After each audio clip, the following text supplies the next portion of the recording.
Ladies and gentlemen, we're here. I'm part of the Kliq, isn't everybody? Yes! Yes! Yes! I got an idea, yeah. Beat up John Cena!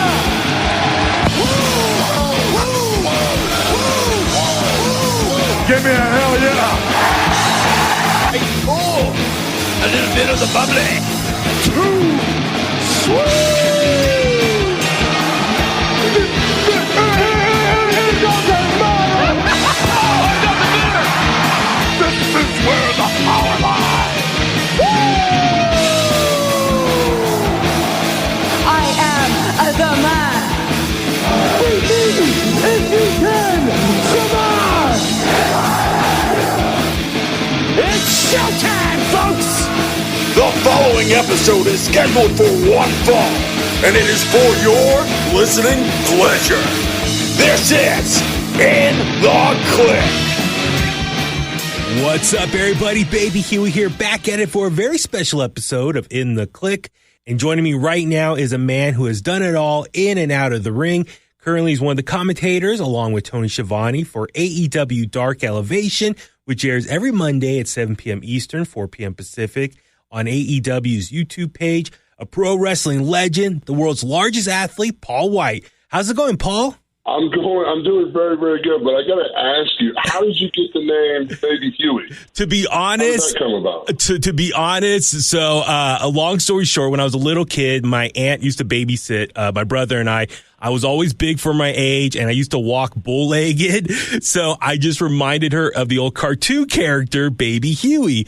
And then jump ahead, 16 years ago when I started working in radio here at the radio station, my coworkers, they wanted me on the air, and, my real name's Danny. And so they were like, well, we just can't call you Danny. We got to give you a nickname. And I said, well, when I was younger, my aunt used to call me Baby Huey. And I was like, perfect. So, like Howard Stern has Baba Booey. They're like, Baby Huey. It's easy to remember, rolls off the tongue, and yeah, I've been stuck with that for the last 16 years in my radio career.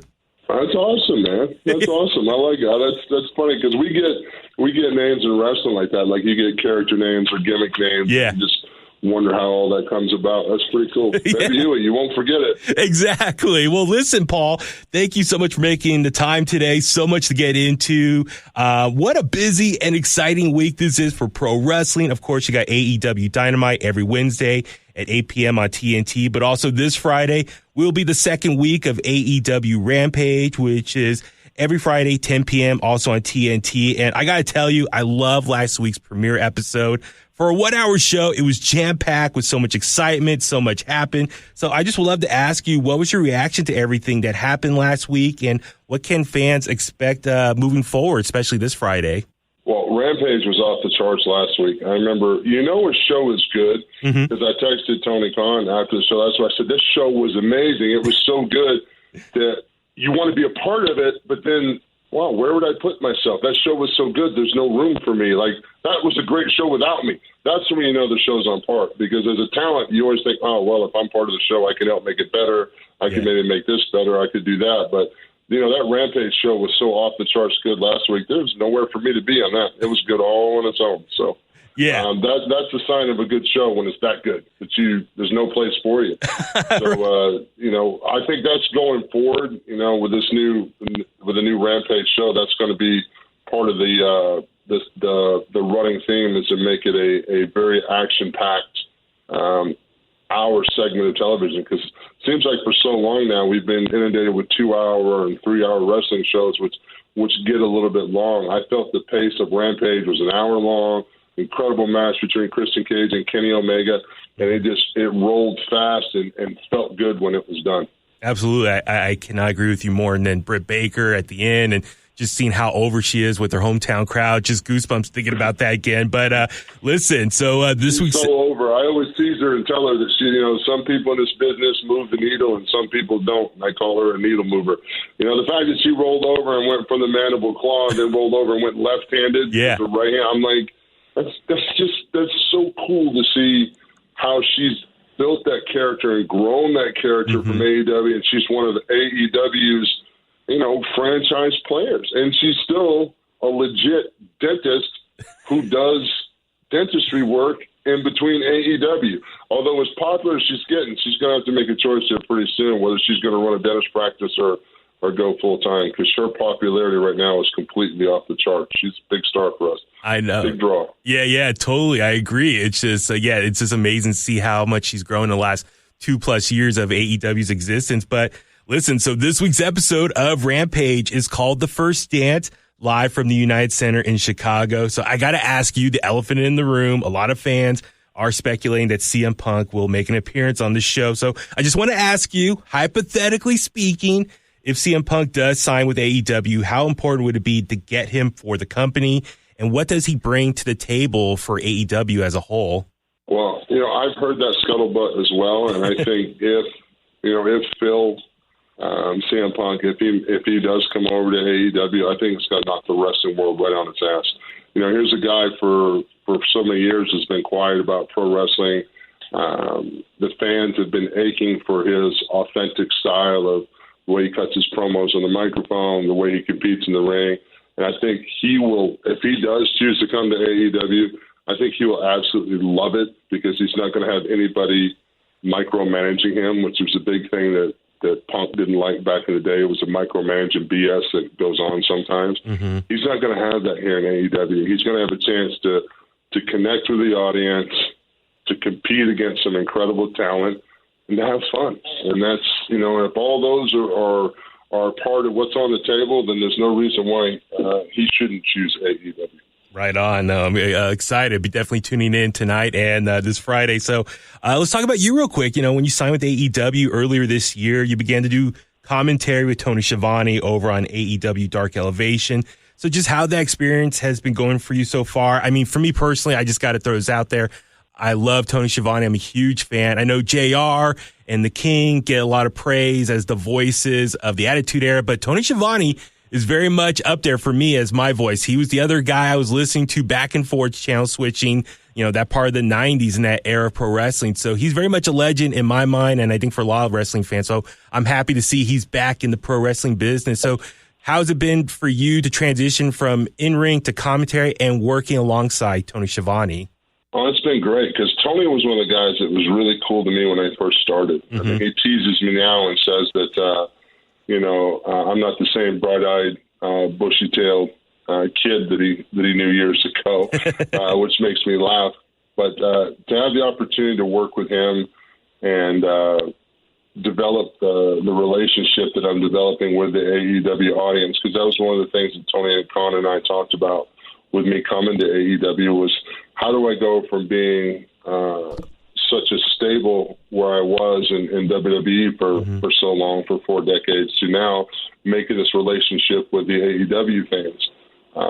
The commentary is a great way to do it. It's something I want to progress into full time at some point.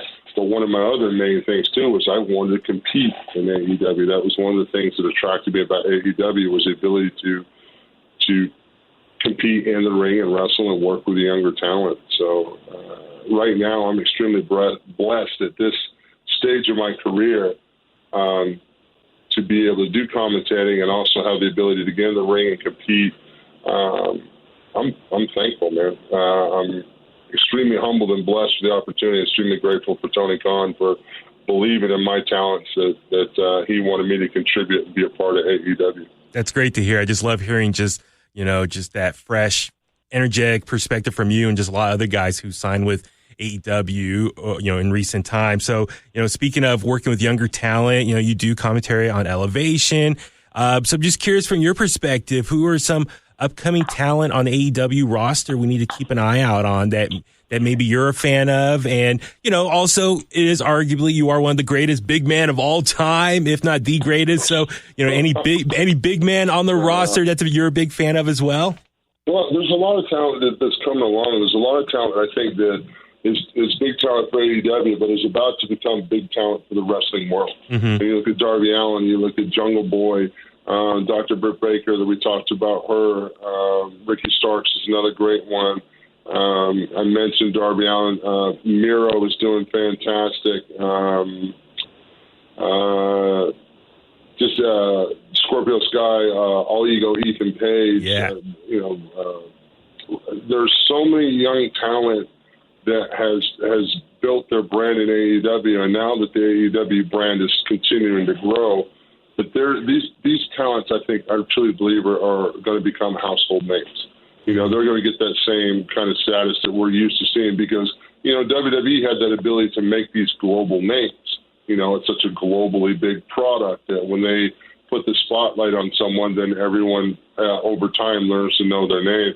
I think AEW is going to grow in the same way and create that kind of brand loyalty that a lot of WWE fans have. We have the same kind of, very voracious, dedicated fans that we have in AEW because they appreciate the authenticity of the fans. Like I said before, there's not 25 or 30 writers backstage that hand you a piece of paper with your promo on it.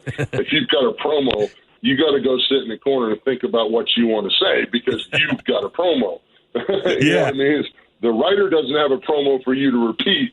You have a promo to go out and execute.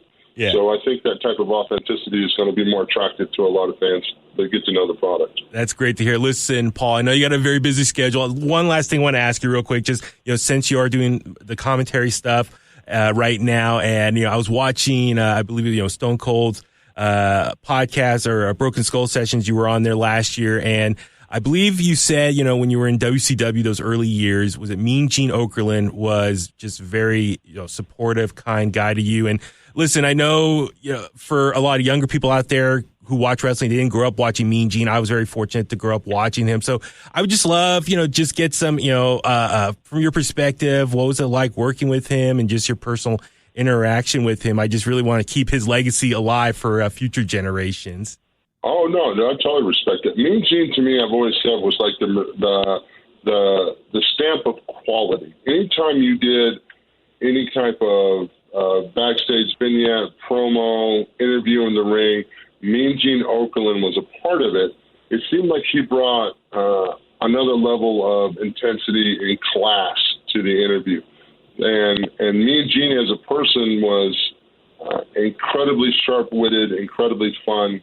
I had one night, I scared the ever-loving bejesus out of him. We had to leave Rome, Georgia, and get to the Atlanta airport because both of us were flying back to Tampa. Uh-huh. And I was a young man at the time, so driving fast was not a big deal for me. I think the Cadillac that I rented, the Cruise, cut off at 112, so I set the car at 110 and drove to Atlanta. Actually stopped at the Omni so me and Gene could grab his suit bag from the bellman, and I think we were at the Atlanta airport in like 57 or 58 minutes. Okay. And I remember we got on the Delta flight, and I'm sitting next to Gene in first class. He has two bourbons back to back, and he says, "Well, if I'm ever in a hurry to go to hell, I know who I'm going to ask to drive." I think I scared to death out of him because I drove because he was quiet the whole time. I didn't even realize there was an issue until he had the two bourbons back to back on the plane. Then he looks at me, and I think he finally got his composure because I had terrified him the entire time the way I had driven. So if I'm ever in a hurry to go to hell, I know who I'm going to ask to drive. Oh my God, that's amazing! I love those. I love hearing those road stories from all you guys. Listen, Paul, I know it's a very busy schedule for you, so I encourage everyone to watch AEW. I mean, you got Elevation, Dark on YouTube. You got Dynamite Wednesdays, 8 p.m. on TNT, and of course Rampage this Friday, 10 p.m. also on TNT. But Paul, I just want to say thank you so much. Just everything you've done for the pro wrestling business. I've been a fan of yours, from day one. I just love, watching you as the Giant, then transitioning over as the Big Show, and then what you're doing now. And I just want to thank you for all the amazing years of entertainment for me as a kid to present time. So thank you. Thank you very much, man. I appreciate it. It means a lot. It really does. It's humbling to know that I've been lucky enough to have a job where I can make people smile. So thank you. Awesome, Paul. Well, hopefully one day AEW comes out west to the Bay Area and we can continue this conversation in person. So thank you so much for making the time today. Oh, definitely. That would be super cool. Love to do that. Thank you. Awesome, Paul. Talk to you later. Bye-bye. Yeah, man.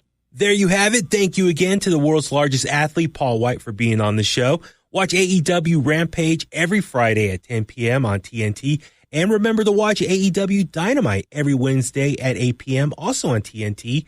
You can follow Paul Wight on Twitter and Instagram at Paul Wight.